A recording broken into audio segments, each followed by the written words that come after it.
Hello दोस्तों, आज हमारी यूनिट सेकंड स्टार्ट हो गई है केमिकल इक्विलिब्रियम। तो आज हम बात करेंगे केमिकल इक्विलिब्रियम के बारे में।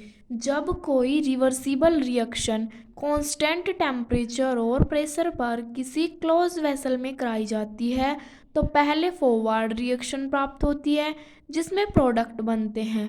प्रोडक्ट के बनते ही बैकवर्ड रिएक्शन भी स्टार्ट हो जाती है जिससे प्रोडक्ट रिएक्टेंट में चेंज होने लगते हैं। इक्विलिब्रियम में ऐसा ही होता है, हमने 11th क्लास में भी इक्विलिब्रियम पढ़ा है।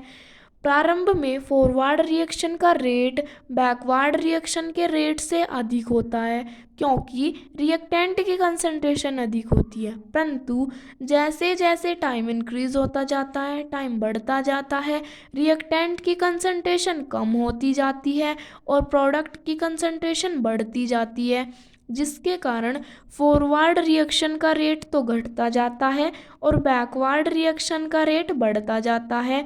कुछ समय बाद ऐसी स्टेट आती है जिसमें फॉरवर्ड रिएक्शन का रेट बैकवर्ड रिएक्शन के रेट के इक्वल हो जाता है, जिससे फॉरवर्ड रिएक्शन व बैकवर्ड रिएक्शन के बीच केमिकल इक्विलिब्रियम स्थापित हो जाता है और उस इक्विलिब्रियम को ही हम केमिकल इक्विलिब्रियम कहते हैं। तो केमिकल इक्विलिब्रियम का ये एक ग्राफ है, ये केमिकल इक्विलिब्रियम और टाइम के बीच में ग्राफ खींचा गया है जिसमें ये फॉरवर्ड रिएक्शन और ये बैकवर्ड रिएक्शन केमिकल इक्विलिब्रियम पर इन दोनों का रेट इक्वल होता है। किसी रिवर्सिबल रिएक्शन की वह स्टेट जिस पर फॉरवर्ड रिएक्शन का रेट व बैकवर्ड रिएक्शन का रेट दोनों बराबर हो जाते हैं उसे केमिकल इक्विलिब्रियम कहते हैं। इक्विलिब्रियम आ जाने पर ना रिएक्शन का होना रुकता नहीं है।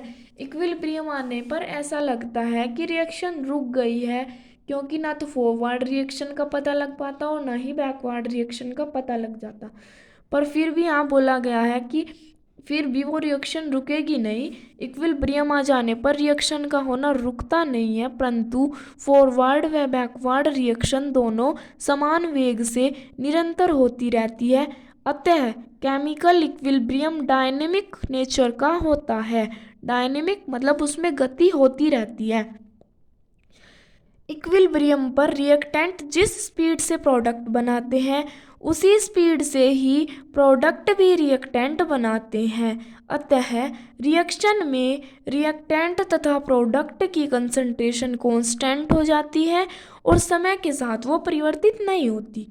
अतः किसी रिवर्सिबल रिएक्शन की वह स्टेट जिस पर रिएक्टेंट और प्रोडक्ट की कंसंट्रेशन कांस्टेंट हो जाती है और टाइम के साथ चेंज नहीं होती केमिकल इक्विलिब्रियम कहलाती है। Characteristics of chemical equilibrium. Equilibrium में फॉरवर्ड रिएक्शन का रेट व बैकवर्ड रिएक्शन का रेट इक्वल होते हैं। सेकेंड पॉइंट है रिएक्शन किसी भी डायरेक्शन में कंप्लीट नहीं होती। थर्ड पॉइंट है इक्विलिब्रियम पर रिएक्टेंट तथा प्रोडक्ट की कंसंट्रेशन कांस्टेंट रहती है।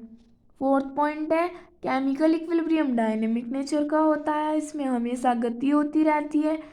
5 पॉइंट है कैटेलिस्ट का केमिकल इक्विलिब्रियम पर कोई भी इफेक्ट नहीं पड़ता। और हमारा 6 पॉइंट है इक्विलिब्रियम में गिव्स फ्री एनर्जी में होने वाला चेंज 0 होता है। आज का यह टॉपिक हमारा कंप्लीट हुआ chemical equilibrium. Thank you very much.